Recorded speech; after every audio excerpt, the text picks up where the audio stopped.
सभी दर्शकों को नमस्कार। आप लोगन के बीच में हम बिरहा लोकगीत भजन जौन भेजी था, आप लोगन को बहुत बहुत प्यार दुलार मिलत भैया। वो बड़ल जो बना दल के हमारे रंग रूट घरवाली लफड़ा हो जाई, गुरी दहिया तोर गुजरिया भीजा ना बरसात में सर्दी के आयल महीना। लेकिन एक लोकगीत भेजत है, आप लोगन के जरूर पसंद आए भैया। कहना बा, कैसे कहना बा? सही बोल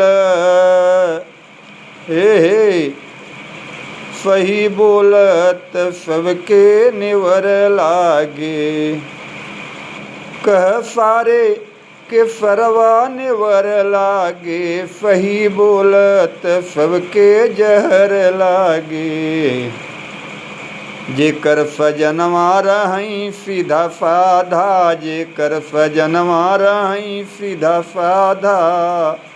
मतलब से मतलब न बतियावल ज्यादा, वही मेहरी क गाँव भर देवर लागे, वही मेहरी क गाँव भर देवर लागे। सही बोलत सबके जहर लागे, सही बोलत सबके जहर लागे। माल पाला पराया सुघर लागे, सही बोलत सबके जहर लागे। बोई पड़ोसी के घरवा में काटा, बोई पड़ोसी के घरवा में काटा।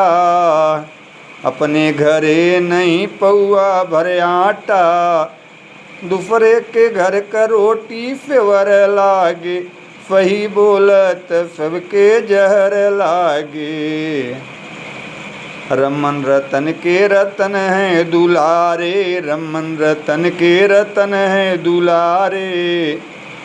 हीरा कवि मंगल को राम जीत प्यारे, जेडी बहादुर अशोक पप्पू के मन में भरम लागे, अशोक पप्पू के मन में भरम लागे।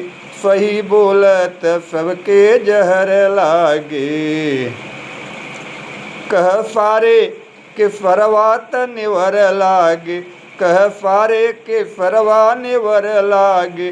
सही बोलत सबके जहर लागे, सही बोलत सबके जहर लागे। बाबूजी, दोस्तों, भाइयों, वीडियो को ज़्यादा से ज़्यादा लाइक, सब्सक्राइब, कमेंट कीजिए। यही आप लोगों से निवेदन है भैया।